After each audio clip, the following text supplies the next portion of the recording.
ada Pak Dr. Eng Farid Triawan, lulusan Mechanic of Material Tokyo Institute of Technology. Beliau sudah pernah S2 dan S3 nih guys di Jepang sebelumnya. Dan beliau ini juga adalah Ketua Program Studi Mechanical Engineering di Sampurna University. Selamat siang Pak Farid, apa kabarnya Pak? Ya. Selamat siang, terima kasih. Siang Pak, iya. Sebelumnya terima kasih ya Pak sudah hadir hari ini dan mau menjadi speaker kita pada hari ini. Lalu kita ada Mbak Dini Miranti. Salam kenal, iya salam kenal Pak, maaf Pak, iya. Lalu kita punya speaker satu lagi, ada namanya Mbak Dini Miranti SS, Marketing dari Jellyfish Education Indonesia. Apa kabar Mbak Dini? Alhamdulillah baik. Assalamualaikum warahmatullahi semuanya. Waalaikumsalam. Salam kenal Mbak. Terima kasih ya Mbak udah hadir hari ini sebagai speaker kita. Ya, nah. Sebelumnya nih guys, sebelum kita masuk ke sesi pertama, mari kita dengarkan kata sambutan dari Ketua Pelaksana kita, Yayang Nadistia Ayu. Kepada Yayang, dipersilahkan. Wah, makasih banyak Kak Jilan atas waktunya untuk aku. Halo semuanya, konnichiwa, apa kabar? Aku harap kalian semua dalam kondisi yang sehat dan tentunya bahagia ya untuk menghadiri acara webinar kita. Nah, pertama aku pengen mengenalin diri aku dulu. Namaku Yayang Nadistia Ayu, selaku Ketua Pelaksana di webinar JC kali ini. Pertama-tama aku ingin ucapkan puji syukurku kepada Tuhan Yang Maha Esa karena atas rahmat beliaulah kita semua bisa berkumpul di acara webinar kali ini. Yang kedua, terima kasih banyak kepada para speaker yang sudah meluangkan waktunya dan juga energinya tentunya untuk sharing ilmu, wawasan, dan juga pengalamannya kepada kita semua. Yang ketiga, untuk rekan-rekan komite, terima kasih banyak. Kalian sudah bekerja keras untuk adanya event ini. Dan juga tak lupa kepada para partisipan yang sudah excited ya, dari kemarin tuh di grup tuh udah ramai pakai bahasa Jepang. Wah, saya tuh, makasih banget deh guys, pokoknya. Oh ya, aku juga mau nyinggung sedikit sih tentang tema kali ini gitu. Kenapa sih harus kuliah atau kerja di Jepang? Why not both? Nah, kata kunci pertama itu kuliah. Kata kunci keduanya itu kerja. Kata kunci ketiganya di Jepang. Aku baca itu aja tuh kayak, aduh harus bisa bahasa Jepang ya. Nah, pasti banyak yang bertanya-tanya kan. Nah, untuk menjawab semua itu, nanti kita dengarkan ya webinar yang akan dijelaskan oleh Pak Farid nih. Beliau tuh udah berpengalaman banget di Jepang, udah bertahun-tahun beliau di sana. Pasti tahu lah ya fakta-fakta atau mitos-mitos yang beredar di sana itu kayak mana gitu. Kemudian speaker kita juga ada yang bakalan ngasih informasi tentang beasiswa. Jika teman-teman emang tertarik banget nih buat melanjutkan studinya ke Jepang, nanti harus benar-benar dengerin ya guys webinarnya. Jadi kalau misalnya ada yang belum ngerti, jangan ragu buat nanya ya di kolom chat. Nanti kita bakalan bahas waktu Q&A session. Sepertinya cukup sekian kata sambutan dari aku. Jadi makasih banyak. Dan arigato. Arigato, terima kasih Yayang. Arigato gozaimasu. Hai. Nah, sekarang langsung aja nih guys. Akhirnya kita masuk ke sesi pertama kita, yaitu sesi waktunya Pak Farid. Kepada Pak Farid, dipersilakan Pak waktunya. Oke Jilan, terima kasih. Cukup jelas suara saya? Jelas Pak, jelas. Oke. Ini agak echo ya, jadi saya ngomong saya dengar suara saya lagi. Mungkin nanti bisa ada yang di-mute. Oh iya, oke Pak. Siap Pak. Ini agak echo, jadi saya ngomong saya lagi. Mungkin nanti ada yang di-mute. Sekarang kikoeteru. Kikoetemasu. Kikoeteru. Terima kasih. Hai, arigato. Jangan iwan harus hajimemasu ne. Share screen dulu ya.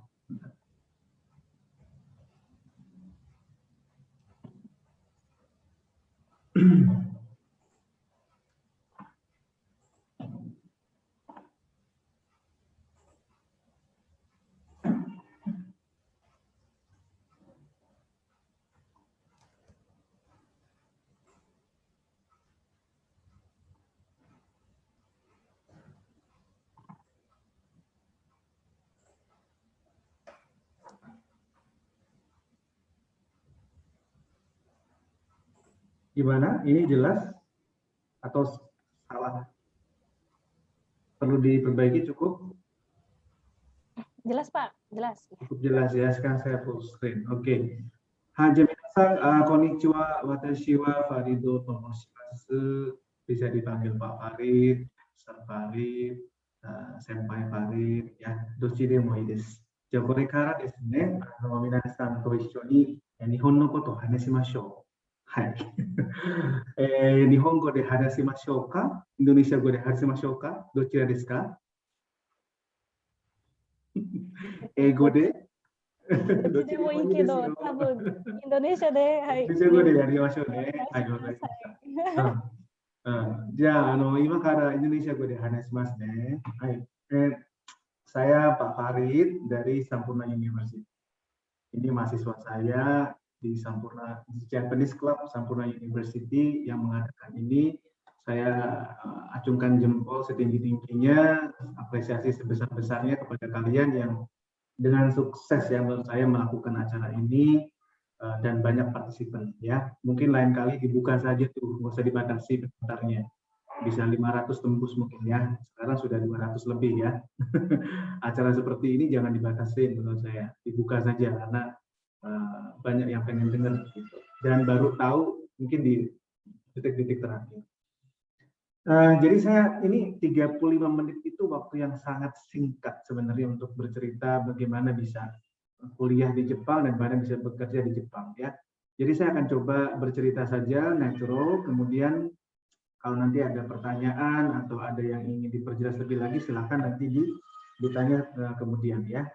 Oke, jadi ini yang akan saya jelaskan tentang kuliah pertama, kemudian ya sedikit-sedikit tentang Jepang. Mungkin kalian lebih paham juga dari saya kalau soal ini rakit-rakit bagaimana di Jepang. Kemudian ini kenapa harus S3 seumur 30 ya. Kenapa saya ngomongin nanti saya ceritakan. Gimana sih beasiswa S1, S2, S3? Di sini juga ada Mbak Dini ya, Dini-san, konnichiwa. Konnichiwa. Nah, nanti Mbak Dini akan menjelaskan tentang itu, kemudian nanti saya akan cerita bagaimana bisa hidup di Jepang tanpa beasiswa, mungkinkah gitu ya? Dan mungkin nanti terakhir saya akan coba bercerita bagaimana bisa kerja di Jepang. Bercerita sedikit tentang saya, 2005 saya selesai dari ITB, teknik mesin, kemudian bekerja sebentar di Daihatsu ya. Nah dari situ itu kontak pertama saya dengan Nihon no Bunka, Hajimete no Toki desu. Itu pertama kali saya belajar watashi wa Farido desu gitu ya, pertama kali di situ. 2005. Dan dari sana dapat beasiswa Monbuka Gakusho ya, Monbuka Gakusho untuk master sama PhD saya di Tokyo Kogyo Daigaku, Tokyo Kogyo Daigaku, Tokyo Institute of Technology ya, lokasinya ada di Meguroku ya, dekat sama Shibuya gitu ya. Jadi saya nongkrong di Shibuya. Wayamashi desu ka? Wayamashi desu. Pak, sorry Pak, maaf Pak. Jadi itu kayaknya kita nggak dapat full screen-nya Pak, ininya PPT-nya. Suka. Boleh coba di ulang lagi ya, itu yang saya tanyakan. Ulang lagi ya. Oke ya. Maaf ya Pak, motong Pak. Oke.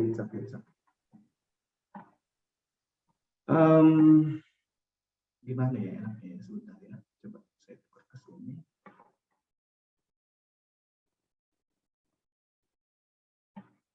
Coba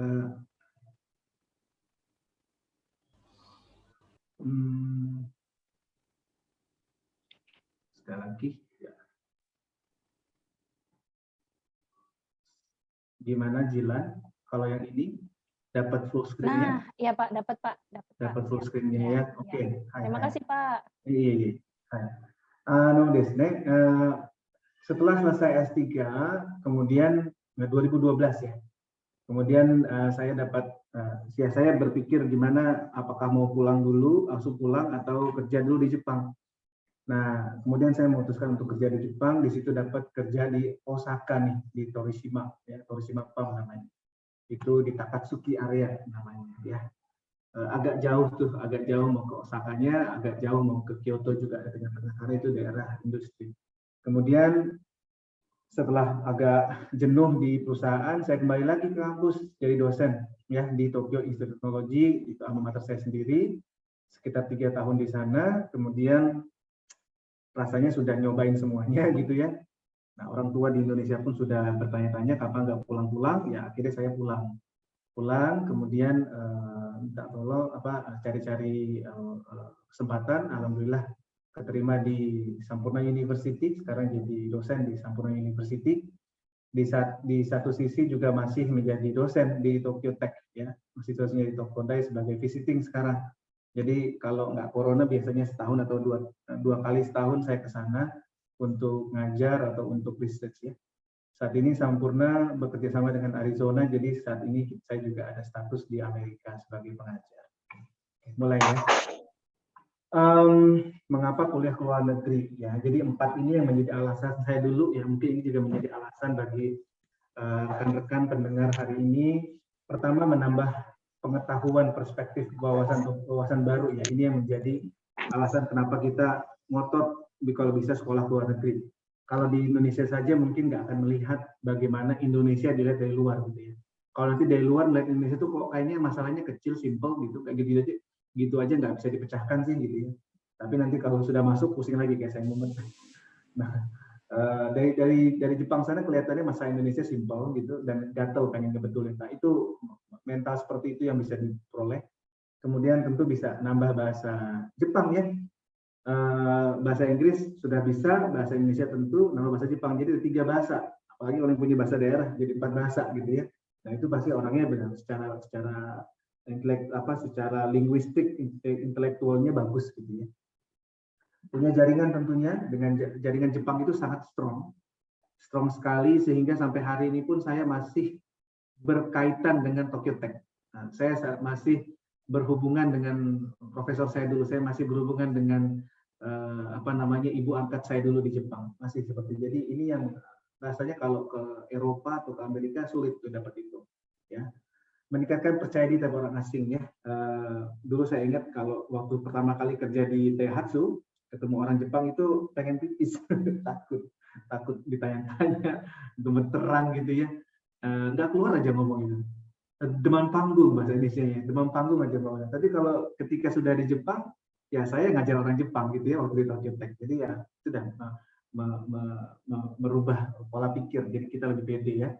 Terus yang terakhir, mendapatkan penghargaan berbeda dari masyarakat. Ini terasa sekali dari bagaimana misalnya pemerintah Indonesia melihat lulusan-lulusan luar negeri.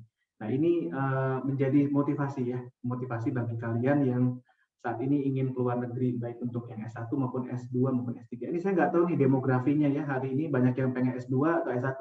Mudah-mudahan relevan yang saya kasih hari ini. Ini tahun-tahun, mungkin bulan-bulan terakhir menjelang saya pulang, saat itu belum corona tentunya, Sakura lagi mangkai-mangkainya gitu ya. Ini saya udah tidak berwajah mahasiswa tentunya.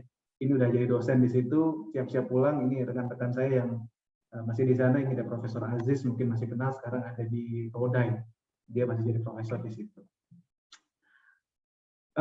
Nah, cerita-cerita tentang Jepang sedikit ya sebelum ke intinya. Kan biasanya gitu ya, kalau mau ke Jepang tuh orang Jepang tuh bukannya kejam gitu ya, rasis gitu ya, gitu kan, bully ijine bakari janai no gitu kan, contoh kioskete gitu kan, hati-hati gitu kalau ke sana gitu kan. Nah, itu yang ada di pikiran saya waktu berangkat tuh, jangan-jangan ntar gue dibully nih gitu. Soalnya sering nonton dorama gitu ya. Terus tidak mudah adaptasi dengan budaya Jepang ya, mereka ada budaya minum-minum, ada makanan tentunya tidak halal gitu ya. Kemudian bahasa tentunya pusing, takut, tidak bisa dalam bahasa Nihongo, gimana bisa bertahan hidup. Nah, terus ada lagi tidak bisa, sulit beribadah nih, jangan-jangan nih cari makanan halal gimana tuh gitu. Aduh, jangan-jangan gue kudu makan ikan mentah mulut tiap hari nih gitu ya, saking takutnya kemakan makanan yang tidak halal gitu ya. Itu kepikiran terus terang di awal. Terus orang bilang Tokyo itu kota termahal di dunia, hidup di situ. Nah, itu tentu jadi khawatir sekali, jangan-jangan beasiswa yang diberikan pemerintah Jepang waktu itu ke saya, jangan-jangan lepas, bahkan kurang gitu ya. Nah, atau jangan-jangan kalau beasiswa saya putus, gimana saya survive? Nah, itu terakhir, gimana ya di sana biasa tinggal di sekitaran Indonesia, nanti keluar negeri di situ apakah bisa merasa kesepian atau tidak? Nah, itu ya, jadi itu semua sebenarnya hanya mitos gitu. Sebenarnya tidak gitu. Sebenarnya tidak jawaban singkatnya. memang Jepang pernah menjajah kita 3 tahun setengah, tapi bagi rakyat Jepang saat ini dia tidak melihat menjajah ya. Jadi saya pernah hampir berantem sama rekan saya di Torishima waktu itu bekerja. Dia insist, dia bersikeras bilang bahwa Jepang itu datang ke Indonesia untuk nyelamatin dari penjajahan Belanda loh. Gitu. Dia bilang kalau nggak ada Jepang kan nggak akan proklamasi. Gitu. Iya benar juga sih dipikir-pikir BPUPKI ya, Dokuritsu Jumbi Inka ini kan bahasa Jepang ya. Ini Dokuritsu Jumbi Inka ini kan semua bahasa Jepang dan di rumah Laksana Mai, gitu kan. Ya itu memang menceritakan, tidak diceritakan bagaimana kejamnya mereka dalam merebut itu di Indonesia, itu merebut status itu di Indonesia. Nah itu mereka hati-hati. Jadi kalau kita nanti ke sana, saya tersinggung waktu itu, hampir adu bacot dan mungkin jadi nggak nyaman kondisi saat itu. Tapi saat itu saya mungkin mulai melihat mungkin sejarah ditulis dengan cara yang berbeda di Jepang. Ya itu perlu kalian ketahui. Nah, ya buktinya adalah presiden pertama kita langsung dapat istri di situ ya. Ini Bu Dewi Soekarno dan saat ini masih menjadi selebriti di situ. Betapa cantiknya dia dulu ya. Sekarang pun jadi nenek-nenek cantik tentunya dan masih sangat terkenal. Nah, dia namanya masih Dewi Soekarno, namanya di situ masih disebut Dewi Soekarno.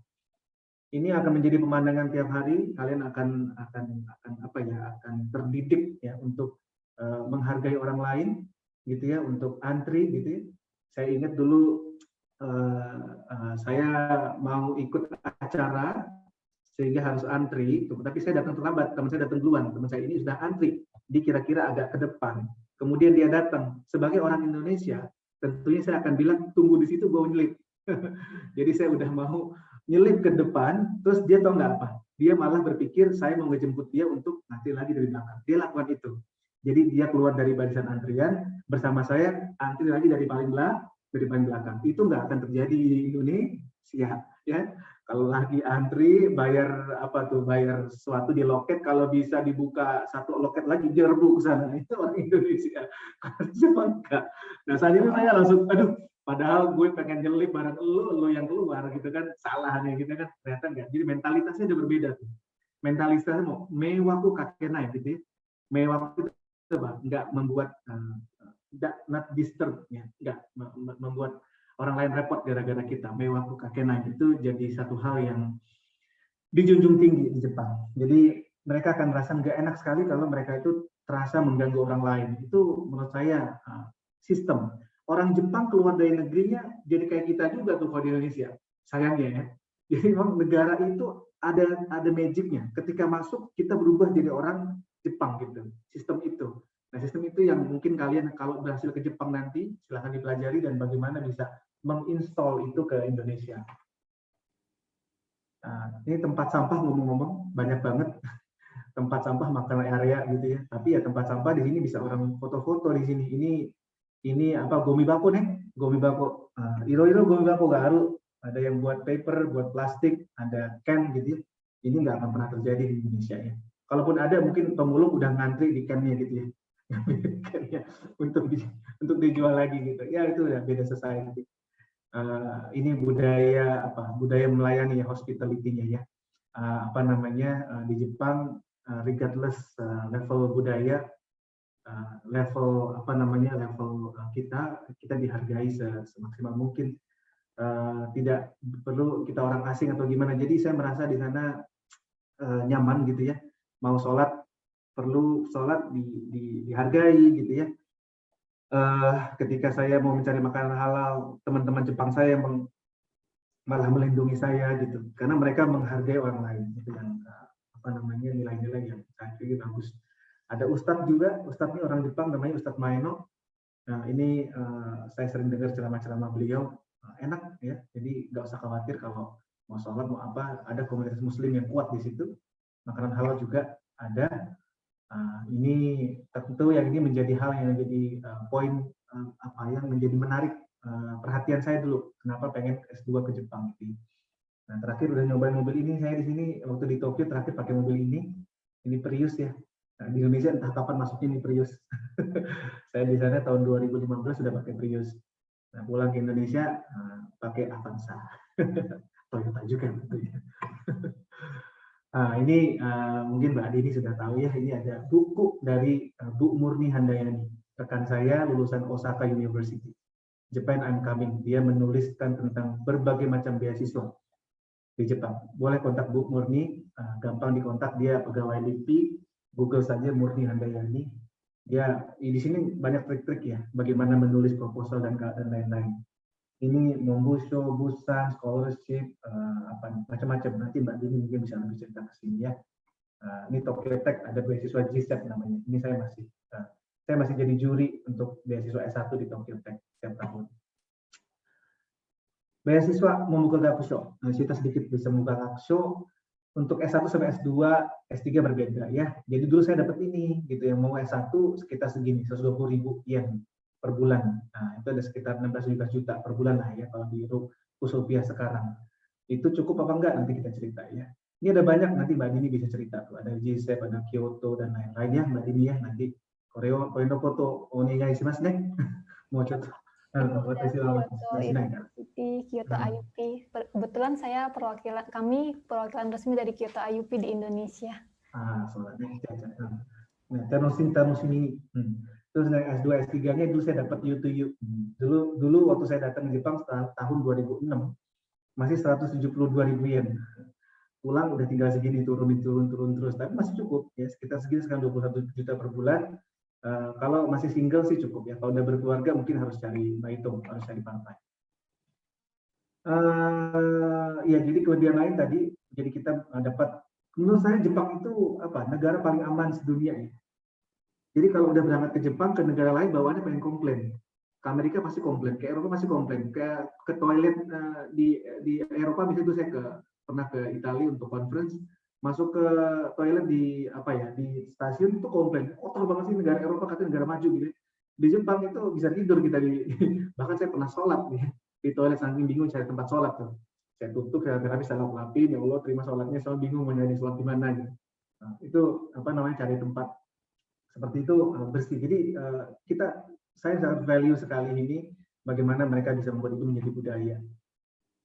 Belajar bahasa ini masa studi lebih pasti nih. Jadi kalau ke Amerika atau Eropa mungkin kalau mau S3 menjadi nggak jelas ya, karena biasanya 5-6 tahun ya. Kalau di Jepang tuh mereka lebih pasti kapan bisa lulus. Jadi S1 untuk 4 tahun, S2 2 tahun, S3 3 tahun. Jadi bahkan ada yang S2 sama S3-nya disingkat.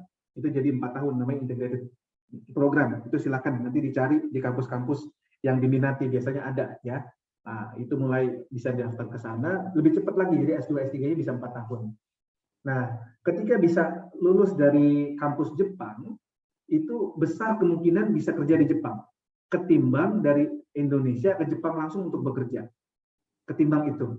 Biasanya yang dari Indonesia langsung ke Jepang, kalau nggak beruntung banget ada Global Recruitment Program, itu mereka akan masuk sebagai outsourcing. Banyak sekali lulusan ITB, lulusan UI yang penting gue berangkat ke Jepang jadi outsourcing pun oke. Saya gimana? Gajinya dipotong, ya. Gaji S1 nanti saya cerita berapa. Nah ini nanti saya nanti tentang bekerja nanti saya cerita kemudian ya. Nah ini yang saya mau cerita untuk murid-murid saya di Sampurna maupun yang di luar yang sekarang masih S1 ya. Saya mau pesan banget nih untuk mereka yang terutama di bidang teknik gitu ya. Kalau bisa sih dapat kesempatan sampai S3 secepat-cepatnya itu kejar. Ya, kenapa? Karena ini banyak benefitnya dan itu sangat mungkin kalau ke Jepang. Ya, dulu saya selesai S3 itu 27 tahun. Nah, tapi ada teman saya yang selesai S3 itu 25 tahun. Lulus S1 di Indonesia itu kan 22 tahun ya.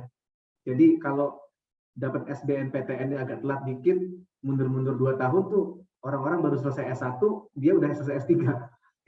Itu bisa terjadi di Jepang kalau sekolahnya ke Jepang.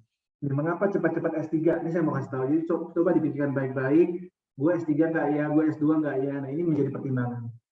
Untuk mereka yang baru selesai S1 nih teori-teori fundamental yang dipelajari ketika S1 masih mudah diingat. Jadi kalau emang udah suka dengan bidangnya, kenapa nggak lanjut aja S3 atau S2 ya? Kenapa? Karena nanti keburu lupa pada bekerja, nanti keburu lupa teori-teori itu. Ya, jadi ini mempermudah kita untuk bisa cepat-cepat selesai studinya. Belum banyak beban pikiran tanggungan karena hidup masih simple, masih single biasanya. Ya S1 biasanya masih single. Jadi ini kalau sudah berkeluarga, mau sekolah ke luar negeri, mikirin anak, mikirin istri gimana itu agak mundur 2-3 kali ke belakang. Jadi mumpung masih parameternya masih single, sebaiknya pikirkan apakah bisa S3. Kenapa? Di Indonesia masih kurang kok S3, ya. Dokter-dokter yang berkualitas, ya. Kita butuh itu ke depan. Lebih banyak pilihan karir dan potensi berkembang ke depan. Siapa bilang kalau S3 malah jadi nggak bisa, jadi susah cari kerja? Ya enggak dong. Semakin banyak ijazahnya, semakin banyak peluang kerja, kan begitu logikanya, ya. Semakin banyak ijazah, semakin mudah cari kerja, atau semakin terbuka peluangnya. Nah, dulu saya mikir, ya udah, kalau misalnya cari kerja untuk yang S3 susah, ya saya cari pakai S2 saja. Kalau S2 susah, cari S1 saja. Nah, berbeda dengan yang lulusan S1 saja. Lulusan S1 mau cari kerja yang lowongan untuk S2 nggak bisa, tapi untuk S2 tentu bisa, kan gitu. Ya, tentu kalau S3 apapun peluang pekerjaan yang ada, ya, bisa diambil, ya. Itu kelebihannya. Nah, kalau mau kalau mau jadi PNS itu masih terkejar tuh. Jadi S3 dulu baru PNS, langsung masuk 3C. 3C itu lumayan tinggi dah, ya kan, daripada mulai dari awal, ya. Itu bisa dipertimbangkan. Menjadi agent of change Indonesia kalau keluar negeri, ya. Jadi punya pemikiran-pemikiran yang breakthrough gitu. Nah, ini perhitungan ini, kalau lulus SMA 18 tahun itu ya normal-normalnya 27 tahun sudah selesai gitu, atau ada mungkin 24 tahun, 28 tahun lah. Jadi masih ada kalau mau jadi PNS itu masih ada 7 tahun lagi untuk siap-siap. Jadi ini bagi mereka yang masih S1 mau S2, coba dipikirkan baik-baik, jangan pilih-pilih beasiswa. Kalau dapat beasiswa yang langsung S3 itu risky diambil. Ya, itu risky diambil. Biasanya itu suka gitu, aduh Pak, saya belum tentu suka S3 nih, jadi S2 dulu, dilewat beasiswanya, padahal udah hampir dapat beasiswanya. Ya, pengalaman saya ada seperti itu. Oke, bahkan ada yang 25 tahun, ya. Jadi untuk yang sudah 30 tahun, ya, yang sudah 30 tahun tentu jangan berkecil hati, ya. Pendidikan itu adalah investasi high risk, high return. Jadi kalau tetap berani berinvestasi waktu, berani berinvestasi material, mental, ya, tentu nanti ini akan berbalik ke diri sendiri, ya. Nabi Muhammad SAW pun mengatakan orang yang memiliki ilmu derajatnya lebih tinggi, begitu kan, ya. Nah, jadi kita nyunah juga tuh kalau kita punya belajar, gitu, ya. Nah, ini sekedar cerita, ya, kalau gimana sih dulu nyari beasiswa Pak Farid, gitu, ya. Kiat-kiat umum, ya, bersemangat. Jadi gini, biasanya banyak yang mencari beasiswa itu awalnya dengan nanya-nanya dulu, gimana sih gitu, ya. Kalau menurut saya itu salah. Menurut saya adalah kamu harus banyak baca dulu, cari informasi dulu yang tersedia. Kenapa? Ketika bertanya, nggak bertanya pertanyaan yang nggak perlu. Saya sering sekali mendapatkan email, SMS dari teman-teman yang, Rid, gue pengen S2 nih ke Jepang, ajarin dong cari beasiswa. Gue mau cerita dari mana, gitu loh. Mau cari, paling saya kasih, oke, baca link ini, gitu kan. Lain ceritanya kalau Anda udah baca cukup, informasi udah banyak, bertanya, Rid, kalau dapat beasiswa ke Tokyo Tech, ada beasiswa JASO, itu ada requirement-nya seperti ini, seleksinya gimana sih? Biasanya soal-soalnya kayak apa sih? Nah, itu enak menjawabnya, ya, daripada bertanya nggak jelas, gitu, ya. Ini informasi, mencari informasi harus bersemangat. Jadi jangan menyerah gitu. Baca informasi sebanyak-banyaknya, cari mana yang paling tepat untuk diri sendiri. Oke? Kemudian prestasi akademik. Ya, sekarang masih kuliah, ya, jangan lengah, ya, jangan lengah. Untuk mencari beasiswa, IPK itu menjadi screening pertama. Kalau bisa IPK cum laude, ya, 3,5. Ya, kalau enggak ya 3 lebih lah. Jadi udah di atas baik, gitu, ya. Di atas baik sekali kan, B itu kan baik sekali, A itu unggul, gitu kan, ya. Jadi jangan lengah, apalagi ada kepikiran S3. Oke? Kemampuan bahasa ini dilatih, oke? Biar bagaimanapun Jepang memang bukan negara English speaking countries, tapi saingannya itu semuanya bisa bahasa Inggris. Jadi nanti kalau saya kan masih jadi ini, ya, juri beasiswa di SEP. Aplikasi yang masuk ada sekitar 500 atau sekitar 200-300 itu biasa. Kemudian kita screeningnya gimana? Screeningnya pakai angka. Kita lihat, oke, yang bahasa Inggrisnya di bawah 500 cut semua, nggak melihat. Oke, yang di antara 5,5 ini mana yang kira-kira kemampuan akademiknya bagus, dilihat matematikanya. Jadi itu kan cara kita men-screening, ya. Jadi jangan remehkan angka-angka ini. Oke, dokumen disiapkan dengan baik. Jangan sampai ketika mau submit malah nggak siap, ya ada garisnya belum siap lah. Saya pernah menerima aplikasi beasiswa dari orang Indonesia yang dikirim rapotnya bulet-bulet. Coba, saking apa ya, mungkin kurang gaul juga ini anak. Dikirim, saya bingung ini rapot di gimana, ini kan dokumen asli. Bingung, dikembalikan juga bingung. Kasihan kan, itu kan dokumen yang nggak bisa dibikin lagi gitu. Itu dikirim ke Jepang. Saya bingung membalikinnya, saya kasih aja ke administration office di Tokyo Tech, mereka yang cari kontaknya gitu. Dan itu konyol gitu, itu konyol. Jadi jangan seperti itu, jangan yakinkan tahu pasti apa yang dibutuhkan. Oke. Nah, untuk yang mau S2, S3 ini menjadi penting, proposal studi. Ya, ini kalau bisa ditambah dengan publikasi ilmiah, kalau udah punya jurnal itu akan sangat strong. Ya, jadi bagi mereka yang sudah punya publikasi ilmiah, beruntunglah Anda. Kenapa? Karena jadi nggak omdo gitu ya, nggak ngomong doang gitu. Oh, saya mau melakukan ini, mau melakukan itu, mau melakukan itu. Kalau nggak ada buktinya, ngomong doang gitu kan. Nah, jadi itu harus buktikan gitu bahwa saya punya kemampuan riset, saya pernah melakukan riset seperti ini buktinya publikasi saya. Publikasi di jurnal Indonesia nggak apa-apa, ya, tapi punya publikasi itu sangat penting ya. Pilih pemberi rekomendasi yang meyakinkan. Nah, Jepang itu adalah negara Asia. Negara Asia itu sangat mementingkan relationship, ningen kanke bahasa Jepangnya. Ningen kanke, ningen itu orang, kanke itu hubungan, ya. Nah, ini menjadi hal yang sangat dilihat. Siapa yang merekomendasikan dia itu menjadi penting. Kenapa? Orang Jepang bingung, ini banyak yang masuk bagus-bagus, tapi yang dipercaya siapa? Bahkan saya melihat bagi teman-teman saya yang dapat beasiswa ke Jepang, tapi IP-nya pas-pasan ya nggak 1, tentunya ya. Ya, maksudnya ya masih 2,75 atau 2,8 lah. Kok bisa berangkat ke Jepang dengan beasiswa? Karena ninggin kanki. Karena pembimbingnya dulu pernah belajar di kampus itu, di lab itu, dia rekomendasikan mahasiswanya tanpa interview, tanpa bercerita banyak, dia berangkat ke Jepang dibiayai. Ningen kanke is number one. Karena ya kalau kalian tahu dosen-dosen kalian atau tahu kakak-kakak kalian yang pernah S2, S3 di Jepang, ya coba jalin hubungan yang baik dengan mereka, ya karena mereka mungkin jadi pintu masuk kalian untuk berangkat ke Jepang dengan beasiswa. Oke? Pilih kampus, pilih profesor. Caranya gimana? Nah, nanti bisa cerita macam-macam. Oke? Pantang menyerah ya, pantang menyerah. Nggak semua orang dalam first hit pasti dapat ya. Jadi namanya rezeki itu harus dicari ya. Nah, dan Allah sudah tentukan semuanya sebelum banget kita tahu. Jadi kita mencari misteri itu. Apakah dapat atau tidak itu urusan lain. Ini kita lewat karena waktunya sedikit ya. Kita lewat, saya mau bicara masalah. Kita ada berapa lama lagi waktu saya Jilan? Masih ada kurang lebih 20 menit lagi, Sir. 10 Okay. sampai 20 menit lagi. Okay. Masih 20 menit lagi ya? 10 sampai 20 menit lagi, Sir ya. Oke. Iya. 20 menit itu banyak.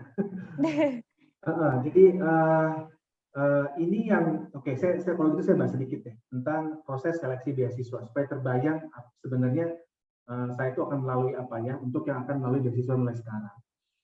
Jadi dokumen screening itu adalah step pertama ya. Step pertama kirimkan sesuai yang diminta. Kalau diminta yang asli, kirimkan yang asli, kirimkan legalisirnya. Kalau diminta kirimkan TOEFL dari asli TOEFL-nya ya dikirimkan. Jangan iseng-iseng nyoba-nyoba aja. Ya coba-coba pakai scan kopinya deh. Itu sering saya lihat kayak gitu dan buang-buang uang. Udah bayar IMS mahal-mahal ke Jepang. Sampai di Jepang gagal hanya gara-gara dokumen kurang, dokumen salah. Ya itu tolong perhatikan baik-baik. TOEFL, TOEIC, itu proposal essay semua dipersiapkan. Cara menulis proposal atau essay jangan sendiri ya. Kalau bisa ajak dosennya, ajak gurunya untuk menulis sama-sama. Kira-kira sudah menarik atau belum? Kira-kira sudah sesuai yang dicari atau belum? Banyak teknik-teknik menulis proposal. Ya. Nanti ada tes tulis ya. Tes tulis biasanya ini untuk S1 ya. Yang dites biasanya ini. Fisika kimia untuk kampus-kampus yang untuk jurusan-jurusan teknik. Seperti Tokodai ya. Kalau di kampus seperti Keio, Waseda itu biasanya hanya ini aja ya yang dapat beasiswanya. Kemudian atau tes beasiswanya. Kemudian wawancara ya. Wawancara ini yang dilihat apa? Biasanya presentasi proposal penelitiannya. Gak akan macam-macam seputar yang diberikan. Ya, esainya apa aja tuh ditulis baik-baik, dipahami baik-baik, jangan sampai ketika ditanya tentang esai yang kita tulis malah kalian sendiri nggak bisa jelaskan. Ya, itu sering terjadi. Nggak ngerti apa yang ditulis karena ditulisnya sama kakaknya misalnya gitu. Hati-hati. Oke.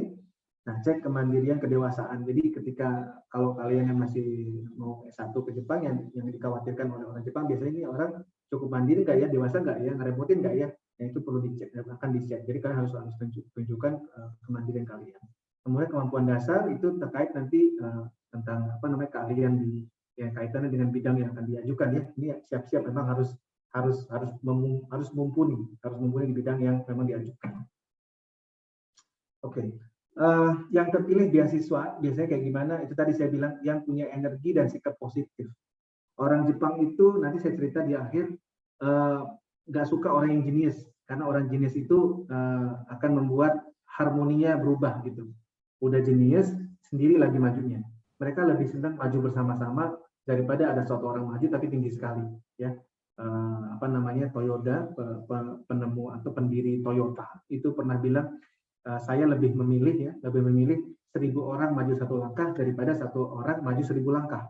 Gitu. Kenapa? Itulah yang dilakukan sama Toyota ya, pelan-pelan dia kaizen karena itu majunya pelan-pelan tapi seluruh perusahaannya maju gitu daripada 1 orang maju jauh gitu ya. Nah, jadi punya energi positif, punya tunjukkan keinginan untuk maju itu sangat menjadi poin yang dilihat. Antusiasme itu poin yang dilihat, jangan lemes, jangan nunggu gitu ya. Itu yang menjadi impresi awal ketika di interview seperti itu. Tentu syarat beasiswa harus memenuhi bidang studi yang memang yang diajukan gitu ya. Kalau akan terlihat banget kalau orang yang benar-benar masih coba-coba gitu ya, karena bidangnya dia belum ngerti sama sekali, itu bisa terlihat. Jadi apply beasiswa yang kalian memang suka di bidang itu untuk bidang pelajarannya. Ya, bahasa Inggris. Nah, ini dia punya prestasi nasional atau internasional. Jadi bagi kalian yang masih kuliah atau masih mungkin mau S1, kalau masih ada kesempatan untuk ikut kompetisi, ikutlah. Ikut saja sudah cukup. Nggak usah menang gitu maksud saya. Ikut saja sudah cukup. Bilang bahwa oh saya pernah jadi berpartisipasi di lomba Mapres universitas saya, Pak. Oh gitu ya, ceritakan. Nah itu kita bisa cerita. Itu membuat orang berbeda. Willing to grow itu bisa dilihat dari sini. Willing to grow itu dari sini, daripada orang yang diam nunggu-nunggu dipanggil ya. Itu nggak akan maju. Oke? Punya artikel ilmiah tadi saya sudah bilang. Kemudian memiliki pengalaman berorganisasi, leadership, social awareness, kooperatif. Ya, kalian dari semua ini semuanya kok kayaknya jadi kayak soft skill semua. Memang iya gitu. Jadi yang berangkat dapat beasiswa itu biasanya yang bisa mandiri, yang bisa inisiatif sendiri, yang punya energi. Nah, tapi tentu tidak hilang, tidak menegasikan gitu ya kemampuan dia di bidang khusus yang dia tekuni, yang dia ingin tekuni. Oke? Nah, ngomong-ngomong tentang standar hidup di Jepang ya. In shortnya adalah sekitar 80.000 sampai 110.000 tergantung masing-masing. Sewa apartemen itu sekitar 30.000 sampai 60.000. Tadi beasiswa Monbusho S1 berapa? 120.000 gitu ya. 120.000 ya. Oke, itu cukup rupanya ya. Kalau ini pengalaman saya. Sewa apartemen itu bisa 30.000 sampai 60.000. Dulu saya yang 55.000. Agak enakan lah gitu ya. Lokasinya juga sangat menentukan. Kalau nyari lokasi di Shibuya tentu mahal banget ya. Jangan aneh-aneh deh gitu ya. Cari agak ke tengah-tengah, agak ke pinggir-pinggir dikit kayak dari Yokohama lah kalau di Tokyo. Oke. Terus makan itu sekitar segini sebulan. Nah, itu saya biasanya sarapan dan makan malam di rumah, masak sendiri. Nah, di kantin itu makan biasanya 1.000 max. Jadi ada makanan, kemudian beli lauknya, minuman, itu udah 1.000 udah, bahkan bisa kembalian. Oke. Kemudian transportasi, listrik segala macam itu sekitar 20 sampai 30.000. Lain-lain 15.000 ini buat kalau ada tiba-tiba patungan yuk bikin jaket gitu ya. Masa sih kita yang patungan ya. Nah, total masih segini, masih nutup. Oke. Nah, terus gimana Pak Farid kalau saya nggak dapat beasiswa? Berani berangkat nggak gitu ya? Nah, ini tanpa beasiswa mungkinkah gitu ya? Ini saya cerita sedikit part-time. Part-time itu di Jepang seminggu maksimal 28 jam. Lebih dari itu kalian akan ditangkap polisi. Nggak boleh gitu ya, karena itu ada aturannya. 4 jam per hari. 4 jam per hari artinya ya. Dan itu kalau 1 jam dapat baito, dapat part-time yang paling murah itu loper koran masih lebih murah sih dari ini. Ini 900 itu misalnya bagi-bagi kartu atau di kombini gitu ya, di convenience store, di Lawson, di 7-Eleven, itu segini tuh, sekitar segini 900-an ya. Itu bisa dapat 108.000 yen per bulan. Itu berarti udah nutupin tuh kebutuhan tadi ya, tapi itu 4 jam per hari. 4 jam per hari sanggup nggak? Biasanya pulang dari sini capek, nggak belajar gitu. Nah itu biasanya dilakukan oleh mahasiswa Cina, banyak seperti itu. Yang apa namanya berangkat ke Jepang karena nggak ada beasiswa, berangkat aja dia. Akhirnya dia harus gambaru ya, harus gambar nyari duit sendiri, kuliahnya agak terseok-seok gitu ya. Tapi kalau mau agak tenang, cari beasiswa, cari part-time yang bayarnya tinggi, seperti misalnya jadi asisten sensei. Itu sekitar 2.000 yen per hour ya, lumayan tinggi. Apalagi kalau bisa menjadi guru bahasa asing, guru bahasa Indonesia di Jepang. Banyak apa nggak enak dia ngajar bahasa Indonesia di Jepang, dibayar segini. Nah itu apa namanya bayar-bayarannya. Ya ini tipe-tipe part-time job ya di Jepang untuk international students ya. Nah ini banyaknya di food and beverage ya, di apa namanya Lawson segala macam gitu. Biasanya rata-rata bayaran itu ada sekitar 800 sampai 1050%. Nah, ada yang 1000 sampai 1200. Sisanya itu ya sedikit ya. Biasanya dapatnya di sini nih, apa namanya part-time. Jadi ada kesempatan itu. Tapi saya mau bilang bahwa itu jangan jadi target. Udah ke Jepang jangan apa ya? Jangan gambling. Berangkat aja dulu somehow bisa survive. Nah, jangan seperti itu. Kalau bisa sudah ada beasiswa yang mungkin pas untuk bayar SPP gitu ya. Karena kenapa? Karena tadi dari part-time itu kalau nggak ada beasiswa tentu harus menyisihkan uang bayar SPP. Gitu ya. Kalau di kampus negeri itu SPP-nya sekitar segini, 817.000 yen per tahun kalau di Tokyo Tech sih ngomong-ngomong ya. Nah memang ada tuition fee waiver kalau GPA-nya bagus, IPK-nya bagus. Kalau IPK-nya jelek tentu nggak bisa ya. Jadi udah asumsinya harus bayar sekitar segini, sekitar 100 juta gitu ya. Apa namanya 1 juta itu 100 juta rupiah lebih ya per tahun gitu ya. Nah tapi kalau misalnya malah kuliahnya di Waseda atau di Keio, ya siap-siap aja bayar lebih gila lagi, ya lebih mahal lagi, bahkan lebih mahal dari ini ya. Nah ini apa namanya tips-tipsnya kalau nanti gimana bisa survive di Jepang kalau beasiswanya ngepas, nggak dapat membuka gakushou ya, dapatnya jaso misalnya sedikit gitu ya. Nah ini tetap fokus pada studi bukan cari part-time. Oke, itu cerita-cerita nanti kalau mau ditanyakan silakan tanya lagi. Sekarang saya mau pindah ke episode kedua saya di Jepang, yaitu saya bekerja di Jepang. Gitu ya.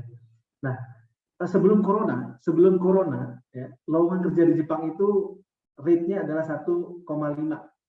Maksudnya gimana? Ada 156 lowongan kerja yang ngelamar cuma 100 orang.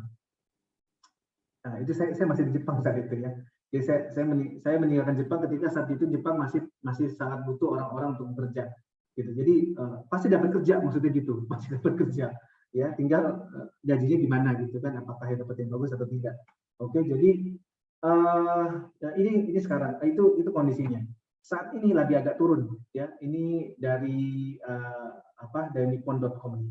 Agak turun gara-gara corona, tapi ini hanya melusuh sementara. Ya, kenapa? Karena ya tetap aja industri ada di situ. Jadi kalian kalau misalnya mau cari kerja sekarang langsung kerja ke Jepang sekarang mungkin ini bukan saat yang tepat. Tunggu waktunya corona lewat supaya nanti rate penerimaan kerjanya lebih tinggi lagi. Ya saat ini mungkin kurang tepat. Nah, kenapa sih Jepang kok bisa seperti itu kondisinya, lowongan kerjanya banyak sekali gitu. Nah, alasannya adalah saat ini Jepang itu masuk ke aging society gitu ya. Di tahun 90-an mereka banyak orang-orang mudanya di umur-umur sekian, 40-an ke bawah umurnya, tapi ini kemudian di tahun 2010 tentu udah pada tua ya, dan yang kaum muda malas menikah, malas punya anak. Nah itu sindrom negara maju gitu kalau orang bilang ya. Mereka menjadi takut karena karena biaya hidup tinggi gitu ya. Kemudian mungkin udah lebih sekuler ya, tidak percaya Tuhan gitu ya maksudnya. Banyak sih kayak gitu di Jepang yang ateis gitu. Ya artinya apa? Artinya mereka jadi birth rate-nya sangat turun. Nah sekarang bahkan lebih parah dari ini, udah piramida terbalik ya, hampir piramida terbalik. Nah untuk bisa menutupi GDP ya, Jepang supaya tetap produktif tentu dia harus meng-hire orang lebih banyak lagi bekerja. Mungkin akan lebih ke arah kayak Singapura tuh, meng-hire orang dari luar negeri ya. Jadi dia lack of manpower. Caranya gimana? Caranya saat ini sudah ada sekitar 4 step tuh, ya. Dan yang dilakukan ini nanti saya akan ngomong ke sini. Yang pertama tuh dia menambah umur pensiun dari sekitar 55 sekarang udah 60, mungkin nanti akan jadi 63 tuh, ya. Kemudian role wanita ditingkatkan di industri-industri. Jadi kalau Jepang itu kalau wanita menikah langsung berhenti dari pekerjaan itu sudah hal sangat biasa dan korekara solo desu ka gitu yang berarti mau kerja berhenti kerja itu artinya, ya. Terus yang ketiga itu caranya gimana dia pakai robot. Nah, sekarang di perusahaan banyak menggunakan robot-robot untuk menutupi kemungkinan kebutuhan tenaga kerja. Nah, yang terakhir apa yang mereka lakukan adalah mereka merekrut orang asing. Maka itu saya ketika lulus S3 tidak begitu sulit cari kerja. Kenapa? Karena yang nunggu banyak saat itu ya. Saat itu kalau sekarang mungkin lagi sulit nih di Jepang untuk cari kerja gitu. Tapi saya dengar teman-teman saya dapat aja. Nah, di Indonesia saat ini kita lagi kelebihan tenaga kerja produktif ya di umur-umur kalian sekarang nih ya, umur-umur 35 ke bawah nih. Nah, ini justru malah butuh lowongan kerja gitu ya, butuh lapangan kerja gitu. Nah, ini kenapa enggak coba dipikirkan baik-baik supaya bisa kerja di Jepang. Itu tadi yang saya bilang ya, ada 4 pendekatan yang dilakukan Jepang untuk meningkatkan produktivitasnya. Nah, ini segala info saja. Ini datanya cuma sampai 2016. Mungkin setelah ini agak stagnan ya. Tapi dari 900-an company yang ditanya di survei, mereka senang untuk merekrut mahasiswa asing. Oke. Nah, ini adalah sampai tahun 2017 terakhir ini number of approval given to international students for the change of status residence. Jadi dari status visa student menjadi status bekerja itu terus increasing. Artinya gimana? Artinya mahasiswa asing yang ada di Jepang itu cenderung kerjanya di Jepang habis itu. Cenderung kerja di Jepang. Jadi itu jadi pattern. Ini jadi penting, jadi catatan penting hari ini. Kalau udah kepikiran kalau sekolah terus kerja di Jepang itu menurut saya udah pattern yang paling umum ya. Kemudian apa sih yang biasanya dilihat dari pekerja asing gitu ya? Tujuannya apa sih? Mereka perusahaan-perusahaan Jepang itu melihatnya seperti ini. Mereka ingin mendapatkan talent atau resource yang excellent. Ya, mereka melihat mahasiswa asing itu pintar bahasa Inggris tentunya, kemudian tentu kemandiriannya lebih hebat karena hidup jauh dari keluarga, kemandiriannya bagus. Nah, itu yang mereka mau ambil untuk mempengaruhi ekosistem pekerja di perusahaan. Ya, itu satu. Jadi kita dianggap sebagai talent. Ya, kalau kalian bisa ke situ, ini menjadi leader gitu ya. Yang kedua, untuk membantu bisnis mereka di daerah cabang seperti di Indonesia ya. Banyak teman-teman saya yang misalnya bekerja di Panasonic, bekerja di Daihatsu yang di Jepang, tapi sebenarnya bekerjanya dengan orang Indonesia gitu. Karena untuk membantu bisnis mereka yang ada di Indonesia sangat sering. Nah, saya saat itu waktu kerja di Osaka juga bekerja dengan orang Indonesia. Tapi tidak hanya dengan Indonesia, rupanya saya diminta juga untuk bekerja dengan orang-orang yang ada di luar Jepang. Karena kenapa? Karena kelebihannya itu bisa bahasa Inggris. Banyak orang Jepang tidak bisa berbahasa Inggris ya. Kita jadi lebih baik di situ. Oke. Ini dia yang kedua, have global minded employees ya. Give their influence internally. Jadi seperti tadi ya, talent ya. Jadi mereka butuh ini untuk membuat perusahaan itu lebih internasional. Ya, yang lainnya adalah seperti maintain connection dengan luar negeri, benefit from diversity dan lain-lain. Jadi ini kenapa mereka senang sama mahasiswa asing, orang asing. Nah, ini skill-skill yang diharapkan biasanya dari foreign students. Yang pertama satu communication, yang kedua Japanese, jadi Nihongo, ya. Yang ketiga baru expertise-nya. Coba kalian perhatikan, ini untuk lulusan Rike itu engineering atau science. Untuk sosial nggak jauh beda. Justru yang dicari perusahaan Jepang apa? Communication skill. Yang kedua, bisa nggak Nihongo? Yang ketiga, senbon chiski-nya atau expertise-nya. Ya. Jadi yang ditanya baru, oh kamu jurusannya apa gitu. Itu ditanya ketiga setelah dia yakinkan bahwa Anda bisa ngomong, Anda bisa bekerja dengan baik, Anda bisa teamwork. Nah itu uniknya di society Jepang. Oke. Kemudian ini apa sama ya? Ini namanya kiso dikigaku gitu ya, sama basic expertise ini vitality, aktif, antusias, keinginan untuk vital ya, role-nya besar gitu ya. Ini cooperativity ini apa nih, kyochose gitu ya. Nah itu dicari. Jadi unik sekali dari semua ini cuma satu yang menjadi perhatian, bahwa bisa nggak dia punya ilmu di bidang itu, sembong itu. Sisanya adalah bagaimana bekerja. Nah ini jadi poin penting. Mungkin ini bukan hanya di Indonesia saja, bukan hanya di Jepang ya, di Indonesia pun juga orang yang bisa bekerja adalah orang yang bisa bekerja sama, orang yang antusiastik, yang tidak malas, yang punya inisiatif begitu ya. Nah ini sangat kental di society Jepang. Ini foto saya waktu di perusahaan Jepang itu ya, di Tokushima di Osaka sekitar 2015. Saya jadi engineer di situ, bikin pompa-pompa besar untuk power plant, untuk irigasi gitu ya, untuk flood, pencegahan banjir gitu ya. Nah, ini masa-masa berkeringat-keringat di pabrik, nah, kira-kira gitu. Kemudian ini 2015 balik ke Tokyo Tech. Ini grup kami waktu itu, ini profesornya, Profesor Kishimoto namanya, ini murid-muridnya ya, Jepang-Jepang gitu. Ya, jadi ini di Hong Kong ya, Hong Kong di depan gedung utamanya. Tadi kalau saya foto di sini sama yang awal tadi ya, di belakangnya ada pohon sakura besar di sini banyak. Oke, ini kayak slide terakhir. Jadi serba-serbi tadi ya, kuliah dan wisuda dari universitas, kemudian ikut job hunting. Jadi biasanya seperti itu, saya menyarankan kalau emang kepikiran mau kerja di Jepang, kalau bisa kuliah dulu deh di Jepang. Caranya gimana? Carilah beasiswa. Kalau nggak dapat beasiswa, usahakan dapat beasiswa.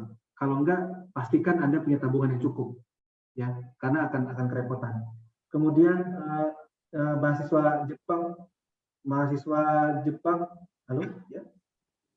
Oke, mahasiswa Jepang dapat kerja 1 tahun sebelum lulus ya. Jadi di Jepang itu unik, cari kerjanya 1 tahun sebelum lulus. Nah, itu jadi pas lulus sudah langsung dapat kerja, langsung kerja. Langsung biasanya direkrut sebagai pegawai tetap. Ini biasanya kalau yang direkrut dari luar negeri tidak pegawai tetap. Dia bilang seishain, bahasa Inggris, bahasa Jepangnya ya. Seishain itu kita dianggap sama persis statusnya seperti orang Jepang, baik dari sisi pensiun, dari sisi bonus ya. Jadi saya sangat sarankan kalau mau kerja di Jepang, kalau bisa kuliah dulu di Jepang. Jadi kita dianggap lulusan Jepang itu lebih gampang. Kalau direkrut dari Indonesia, ya lowongannya lebih sedikit. Biasanya untuk pekerjaan buruh atau spesialis ya, tidak perlu kemampuan bahasa Jepang, dan tentu dengan begini karirnya jadi tersendat ya, jadi tidak bagus. Nah, itu yang mau dihindarin. Biasanya banyak yang lowongannya adalah sebagai trainee atau kensuke. Ya. Ini juga banyak yang melakukan ini, datang dulu ke Jepang, belajar bahasa Jepang, kemudian cari-cari part-time job untuk nabung, kemudian kerja di Jepang. Gitu. Ini tentang gajinya. S2 itu sekitar ini 200 tadi ya, kalau beasiswa Monbuka Gakushou itu 140.000. Selesai S2 gajinya kalau bisa kerja sekitar segini nih, 238, bisa lebih tinggi ya.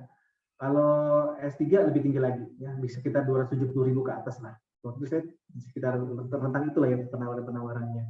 Ada lebih tinggi lagi tentu 300.000 ke atas gitu ya. Nah, S1 sekitar sekian. Ini dikalikan sendiri ya ke rupiah ya. Intinya bisa kirim ke Indonesia aja, bisa kirim ke Indonesia, bisa nabung gitu ya. Kalau saya sih, kalau hidupnya nggak foya-foya tentu bisa ya. D2, D3, SMA sekian. Ini promosi sedikit, saya pernah nulis buku, nggak tahu masih dijual atau tidak di Gramet atau di online ya. Nulis sama teman-teman Jepang. Ini Hataraku Bunka. Di Jepang tuh apa aja sih pola pekerjaannya. Nah, kemudian kita nulis buku kedua tentang Monosukkuri, cara Jepang membuat produk-produk. Hai, ijo desu. Arigatou gozaimasu. Hai, arigatou gozaimasu. Arigatou gozaimasu. Arigatou, tepat waktu ya Pak, very nice. Iya sih. Terima kasih udah punktual seperti orang Jepang ya guys, sangat ya menepati waktunya. Hai.